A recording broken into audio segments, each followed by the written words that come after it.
Hello everyone. तो आज के इस वीडियो में हम लोग पढ़ने वाले हैं फॉर्मल लेटर के बारे में। तो एक वीडियो हमने फर्स्ट जो लेक्चर लिया था आप लोगों का, तो उसमें हमने बताया था आपको difference between formal letter and informal letter.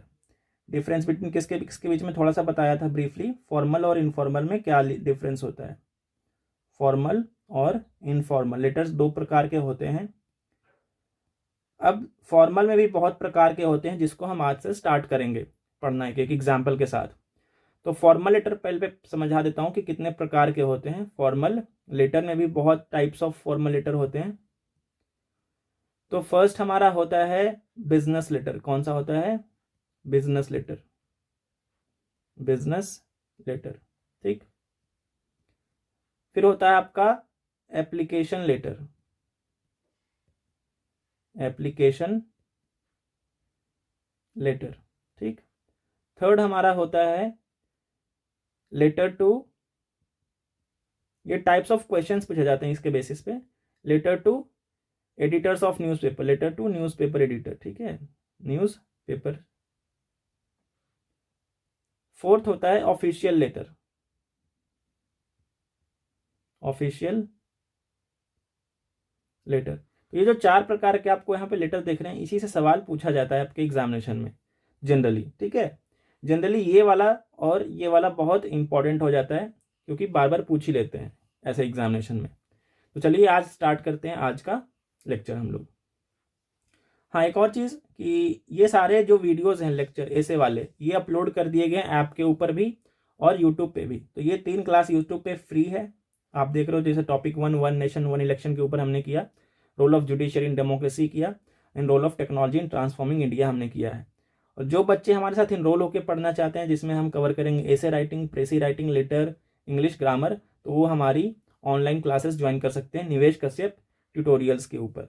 Link आपको डिस्क्रिप्शन में मिलेगा। निवेश, ये ऐप है, हमारे ऐप का नाम है निवेश कश्यप ट्यूटोरियल्स, ठीक है।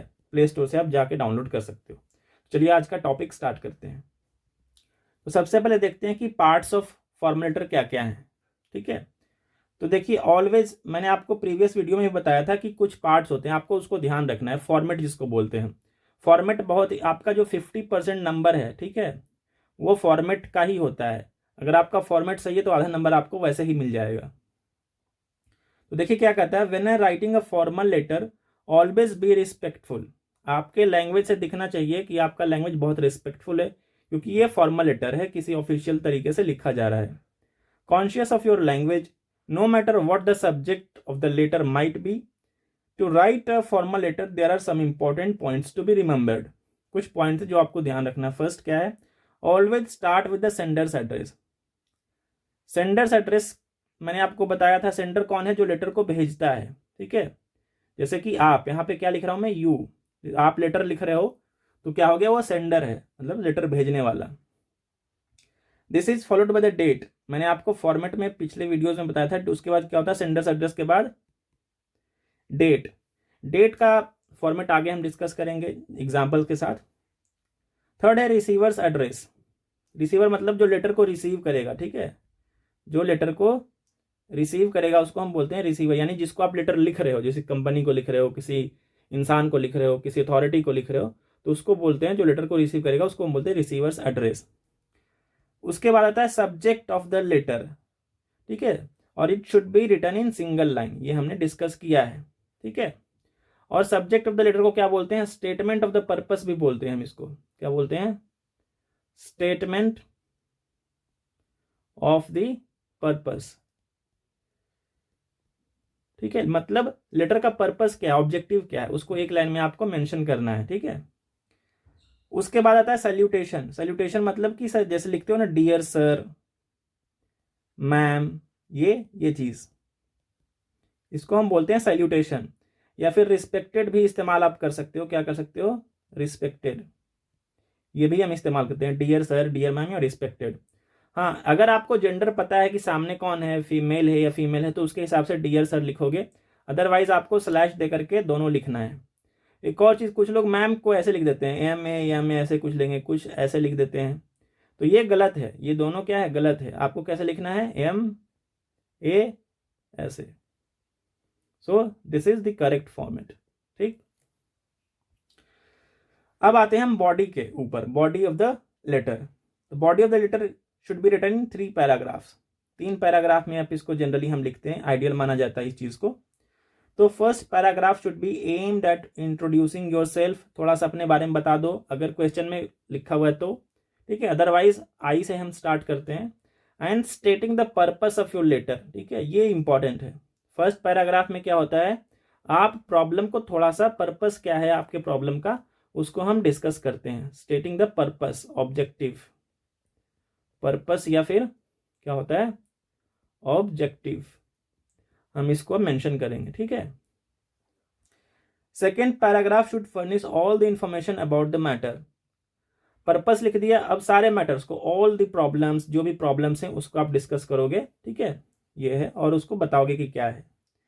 Third paragraph can be concluding paragraph. Third paragraph क्या होता है, आपको जिसमें कंक्लूड करना होता है, जहां पे आप थैंक यू वैंक यू बोलोगे और एक्सपेक्टेशन दिखाओगे, ठीक है, एक्सपेक्टेशंस रिगार्डिंग द मैटर, आप क्या चाहते हो, ठीक है, आप सामने वाले से क्या चाहते हो, उम्मीद करते हो, वो चीज आपको यहाँ पे लिखना है। हम देखेंगे एग्जाम्पल में क्या है।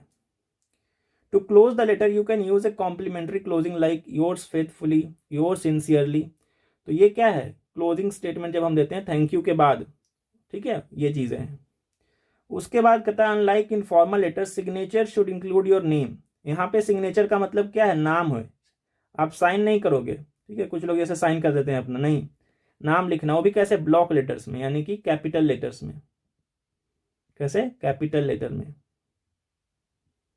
ठीक है। और डेजिग्नेशन बिलो योर सिग्नेचर, ठीक है, डेजिग्नेशन अपना, जैसे मान के चलिए क्वेश्चन में दिया गया कि you are the CEO of a company, तो आप लिखोगे कि आप, डेजिग्नेशन आपका क्या होगा, सीईओ XYZ कंपनी जो भी है, तो ये आपका डेजिग्नेशन। डेजिग्नेशन मतलब आप किस पोजीशन पे हो, आप क्या हो, उसको हम बोलते हैं डेजिग्नेशन, जनरली लिखा जाता है। अगर क्वेश्चन में नहीं दिया तो आप नाम भी लिख के आ सकते हो, कोई इशू नहीं है, ठीक। अब चलिए एग्जाम्पल देखते हैं एक क्वेश्चन के थ्रू। तो हमारे पास एक क्वेश्चन है, ठीक है। अब क्वेश्चन पढ़ते हैं पहले। यू आर राघवेंद्र चौधरी, यहाँ पे सेंडर का नाम दे दिया गया है। हो सकता है आपके, अगर मान के चलिए आपके एग्जामिनेशन में सेंडर का नाम नहीं, क्वेश्चन में सेंडर का नाम नहीं दिया है, तो उस केस में क्या करोगे आप, XYZ, ठीक है, या ABC, हम जनरली इसका उपयोग करते हैं, नहीं अगर नाम है, लेकिन नाम तो आपको लिखना है, कुछ भी लिखो, अपना नाम नहीं लिखना है। You don't have to write your names in exam, ठीक है, अपना नाम नहीं लिखिएगा प्लीज, गलती ये मत कीजिएगा। अगर लेकिन यहाँ पे नाम दे दिया गया, you are Raghavendra Chaudhary, resident of sector 14 Rohini, address हमें दिया गया, जनरली एड्रेस दिया ही जाता है। Write a formal letter to the district magistrate, ठीक है, ये एक ऑफिशियल लेटर है, of north Delhi requesting strict action to control the increasing noise pollution. अब देखिए पर्पस क्या है, ऑब्जेक्टिव क्या है यहाँ पे, ये है मैटर आपका, ठीक है, ये है matter due to construction work और लेट नाइट सेलिब्रेशन, ठीक है, ये आपका इशू है, क्या है, इशू और मैटर, यानी बॉडी में आपको इसको एक्सप्लेन करना है थोड़ा सा, ठीक है, अपने हिसाब से, वो देखते हैं आगे कैसे होता है। उससे पहले थोड़ा सा फॉर्मेट पे देख लेते हैं। सेंडर साइड में एड्रेस में क्या आ गया, राघवेंद्र चौधरी, सेक्टर 14 रोहिणी न्यू दिल्ली, इतना। उसके बाद डेट आ गया, देखिए ये हमारा सेंडर्स एड्रेस हो गया, सेंडर्स एड्रेस, ठीक है। उसके बाद डेट है। अब देखिए डेट का ना, कुछ लोग जैसे यहाँ पे क्या लिखा हुआ है, 12 जनवरी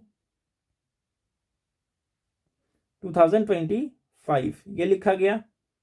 इसको आप इस तरीके से भी लिख सकते हो, जनवरी 12 2025, ये भी लिखा जाता है। दोनों में फर्क क्या, देखिए अगर आप नंबर से शुरू कर रहे हो स्टार्टिंग में तो आपको TH लगाना पड़ेगा, अगर आप मंथ से शुरू कर रहे हो तो आपको TH नहीं लगाना। ये जनरली बच्चे मिस्टेक करके आ जाते हैं, प्लीज इसको ध्यान रखिएगा। आप इसको ऐसे भी लिख सकते हो, जैसे सपोज कीजिए 12 जनवरी अभी चल रहा है तो 1/2025, इसलिए ऐसे थोड़ा सा है, तो आप ये वाला भी फॉर्मेट इस्तेमाल कर सकते हो। ये दोनों थोड़ा सा ज़्यादा बेटर दिखता है, वैसे सही तीनों है, ठीक।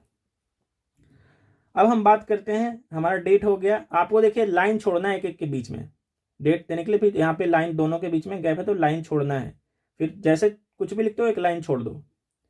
उसके बाद क्या है, रिसीवर्स एड्रेस। रिसीवर यहाँ पे कौन है, जिसको आप लेटर भेज रहे हो, यानी जो लेटर को रिसीव करने वाला है। तो district magistrate new Delhi, new Delhi, ये पिन कोड। एड्रेस देखिए, अगर नहीं आपको पता चल रहा है पिन कोड क्या है, यहाँ पे पिन कोड नहीं दिया गया तो पिन कोड आप कुछ भी लिख दो अपने मन से, ठीक है, जनरली कोई इश्यू नहीं है। ये देखिए इंपॉर्टेंट है सब्जेक्ट। सब्जेक्ट एक लाइन का होता है, यानी कि प्रॉब्लम को थोड़ा सा बताता है क्या है, आप लेटर क्यों लिख रहे हो, पर्पस क्या है लेटर लिखने का। यानी कि यहाँ पे लिख सकते हैं हम स्टेटमेंट ऑफ पर्पस, जिसको बोलते हैं सब्जेक्ट को भी स्टेटमेंट ऑफ पर्पस, ठीक है, यानी कि आपकी प्रॉब्लम क्या है, ठीक है। इशू एक लाइन में उसको लिखना, जैसे request for action to control noise pollution in sector 14 Rohini, बस इतना। इसको दो लाइन, एक लाइन से ज्यादा मत लिखना, 2 लाइन 3 लाइन में मत लिखिएगा, सब्जेक्ट एक लाइन में लिखा जाता है, एक सेंटेंस में बस।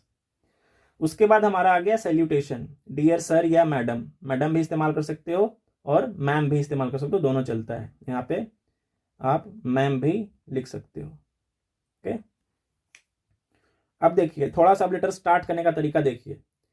कुछ लोग नाम से स्टार्ट करते हैं, तो नाम से आप स्टार्ट नहीं कीजिए, क्योंकि आपका जो है सेंडर्स एड्रेस में ऑलरेडी नाम वहां पे लिखा गया है, उसको पता है कि लेटर कौन लिखा है। तो यहाँ पे सीधा आप कैसे स्टार्ट करोगे, आई am writing this letter on behalf of resident of sector 14, ठीक है। आप किसके बिहाफ पे लिख रहे हो वो सवाल में दिया रहेगा, आपको खुद बनाना पड़ेगा, ठीक है। जैसे यहाँ पे सवाल में क्या है कि आप एक सेक्टर 14 के रेजिडेंट हो, तो प्रॉब्लम सिर्फ आपको भी तो नहीं हो रही है, और डीएम को आप लिख रहे हो प्रॉब्लम, तो आपको सोसाइटी को भी इंक्लूड करना पड़ेगा। ये कॉमन सेंस है, थोड़ा सा बनाना पड़ता है, ठीक है। I am writing this letter on the behalf of resident of sector 14 Rohini to bring to your attention that the increasing noise pollution in our locality which is causing immense distress to the residents. The primary cause of this disturbance are twofold. अब देखिए paragraph हमारा कौन सा है, 1 है, paragraph first है। इसमें थोड़ा सा आई मतलब अपने बारे में बताया कि आई, ठीक है, नाम क्योंकि ऊपर कौन है राघवेंद्र लिख रहे हैं, तो आई मतलब यहाँ पे राघवेंद्र है, ठीक है। और थोड़ा सा अपने एड्रेस के बारे में, यानी कि थोड़ा सा रेजिडेंट ऑफ ये। उसके बाद आप प्रॉब्लम को डिस्कस कर रहे हो, प्रॉब्लम क्या है, नॉइज पोल्यूशन का, ठीक है, जो रेजिडेंट्स को दिक्कत कर रहा है। तो primary cause of the disturbance are twofold. अब आगे देखिए इधर वाले में, यहाँ पॉइंट में मैंने लिखा है, तो कुछ लोगों को होगा कि कोई पॉइंट में हम लिख सकते हैं, तो यस आप प्रॉब्लम्स को डिस्कस कर सकते हो पॉइंट वाइज या फिर पैराग्राफ वाइज भी, दोनों चलेगा, ठीक है, दोनों चलेगा। पॉइंट वाइज हम इसलिए लिखते हैं क्योंकि पैराग्राफ लेंदी ना हो, बड़ा ना हो जाए, लेटर बड़ा ना हो जाए, ठीक है। तब पॉइंट वाइज क्या होता है कि इशू को सीधा हम लिख देते हैं। Ongoing construction work during late hours often continuing past midnights, ठीक है, पास्ट मिडनाइट के बाद क्या होता है, लेट आवर कंस्ट्रक्शन से नॉइज पोल्यूशन हो रहा है। Frequent late night celebrations with loudspeaker and firecrackers, particularly on weekend and festive occasions. अब कुछ लोगों को लग रहा हो कि क्वेश्चन जो हमारा है उसमें तो ये सब दिया गया नहीं है कि फेस्टिव है कि क्या है, ओकेजन है, तो जाहिर सी बात है। देखिए क्वेश्चन में आपको एक बार दिखाता हूँ, क्वेश्चन में क्या, कंस्ट्रक्शन वर्क और नॉइज, कंस्ट्रक्शन वर्क और लेट नाइट सेलिब्रेशंस। तो आपको जब पैराग्राफ लिखोगे तो एक वर्ड्स में तो पैराग्राफ नहीं होगा, थोड़ा सा एक्सप्लेन करना पड़ेगा, तो आपको सोचना होगा कि लेट नाइट सेलिब्रेशन हम कब करते हैं, बर्थडे में करते हैं, बर्थडेज में करते हैं, ठीक है, दीपावली करते हैं, या कोई फेस्टिवल होता है तो करते हैं, दिवाली वगैरह में करते हैं, या कुछ ओकेजन स्पेशल ओकेजन होता है तभी तो सेलिब्रेशन होता है ना। तो आपको ये सब थोड़ा खुद से ऐड करना होगा कॉमन सेंस के थ्रू कि हाँ ये चीजें हो रही है, ठीक है, सब कुछ क्वेश्चन में नहीं दिया रहेगा। अब आते हैं, एक पैराग्राफ में आपने डिस्कस कर दिया प्रॉब्लम क्या है, क्या इशू है। सेकेंड पैराग्राफ पे आते हैं कि उस प्रॉब्लम की वजह से क्या क्या हो रहा है, इसको थोड़ा सा सेकेंड पैराग्राफ में डिस्कस करेंगे हम। The persistent noise is affecting students preparing for their exams। ये सब नॉइज की वजह से क्या हो रहा है, जो स्टूडेंट एग्जाम्स के लिए प्रिपेयर कर उनको दिक्कत आ रही है। वर्किंग प्रोफेशनल्स, कल को किसी को ऑफिस जाना होगा, सो नहीं पाएंगे ठीक से। And elderly residents. तो आपको प्रॉब्लम्स खुद ही, जैसे प्रॉब्लम्स के कारण क्या क्या और भी प्रॉब्लम्स हो रही हैं, वो खुद आपको सोच के लिखना पड़ेगा पैराग्राफ वाइज, ठीक है, कि उससे रिलेटेड क्या क्या, जैसे नॉइज पोल्यूशन से क्या क्या प्रॉब्लम हो सकता है। तो भाई सोने में दिक्कत आएगी, बच्चे को स्कूल जाना होता है, जो ओल्ड एज पीपल है उनको दिक्कत आती है, कोई हाई ब्लड प्रेशर है, किसी को माइग्रेन है, तो ये सारी चीजें उसमें आ जाएंगी। Despite repeated request to those responsible the situation remained unsolved. बार बार रिक्वेस्ट करने के बाद भी ये सिचुएशन वैसे ही, इसलिए हम ये लेटर आपको लिख रहे हैं, ये कहना चाह रहा है। फिर पैराग्राफ हो गया आपका change, third paragraph. We kindly, अब देखिए यहाँ पे क्या लिखा था, हमने स्टार्टिंग में पॉइंट्स में देखा था कि आपका जो लेटर होना चाहिए बहुत ही पोलाइट दिखना चाहिए, ठीक है। तो वी काइंडली रिक्वेस्ट यू, अर्ज की जगह आप क्या कहते हैं, रिक्वेस्ट भी लिख सकते हो। तो ये वर्ड्स आप कोई भी इस्तेमाल कर सकते हो, लेकिन ध्यान रखिए कि आपका जो पूरा लेटर है वो पूरा क्या होना चाहिए, पोलाइट तरीके से लिखा जाना चाहिए।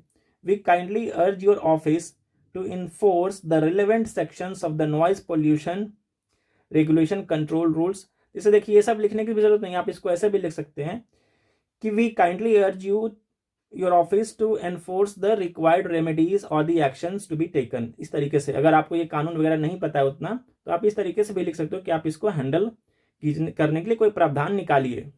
To limit construction work to permissible hours and regulate the use of loud speaker and fire crackers, ठीक है। मतलब दोनों इस्तेमाल आप कर सकते हो। अगर आपको यहाँ पे तो थोड़ा सा ऑर्गेनाइज तरीके से लिखा गया है, वहां पे आप अपने हिसाब से बदल सकते हो। Immediate action and regular monitoring will significantly improve the quality of life in our neighbourhood. We look forward to your swift and favourable intervention in this matter, ठीक है। इस तरीके से आप पोलाइटली जो है वो करोगे। कुछ बच्चे क्या कर लिखते हैं, जैसे immediate action must be taken, जैसे मैं यहाँ पे लिख रहा हूं, कुछ लिख देंगे ऐसे, इमीडिएट एक्शन एक होता है शुड और एक होता है मस्ट बी टेकन। तो मस्ट का इस्तेमाल मत कीजिए, मस्ट से क्या होता है ना, एक तरीके से ये एरोगेंट हो जाता है, ठीक है। क्या हो जाता है, एरोगेंट शो करता है कि आप उसको कमांड कर रहे हो, ऑर्डर कर रहे हो, ऐसा नहीं है। रिक्वेस्ट कीजिए आप, ठीक है, कि प्लीज आप ये कर दीजिए, ये होना चाहिए, ठीक है। शुड का इस्तेमाल ज़्यादा बेहतर होता है। तो मस्ट ये सब का इस्तेमाल प्लीज अवॉइड कीजिएगा, ग्रामर्स का भी थोड़ा बहुत ध्यान दीजिएगा इसमें। उसके बाद आपको थैंक यू जरूर लिखना है, thank you for your attention and support, ठीक है। तो ये सारी चीज़ें, थैंक यू भी लिख सकते हो, थैंक यू फॉर योर, क्या लिखोगे, कंसिडरेशन भी लिख सकते हो कि कंसिडर आपने किया हमारी प्रॉब्लम को, thank you for your consideration. ये सारे वर्ड्स को आप इस्तेमाल कर सकते हो। हम धीरे धीरे सीखेंगे आने वाले टाइम पे कि क्या क्या वर्ड्स होता है ये। अगेन अब आता है हमारा नेक्स्ट स्टेज, सिग्नेचर वाला। योर्स सिंसियरली, या सिंसियरली की जगह हम क्या फेथफुली भी लिख सकते हैं, क्या लिख सकते हैं, फेथफुली। तो ये भी चलता है, सिंसियरली भी चलता है, फेथफुली भी चलता है, दोनों आप लिख सकते हो। आप यहाँ पे देखिए कॉमा देना बहुत जरूरी है। और कुछ बच्चे एक और क्या गलती करते हैं, देखिए ध्यान देखिएगा, ये सब में माइनर यहाँ पे नंबर कट जाते हैं एक्चुअली आपके। कुछ बच्चे योर्स ऐसे लिखेंगे, ये गलत है। कुछ बच्चे योर ही लिख के जाते हैं, ये भी गलत है।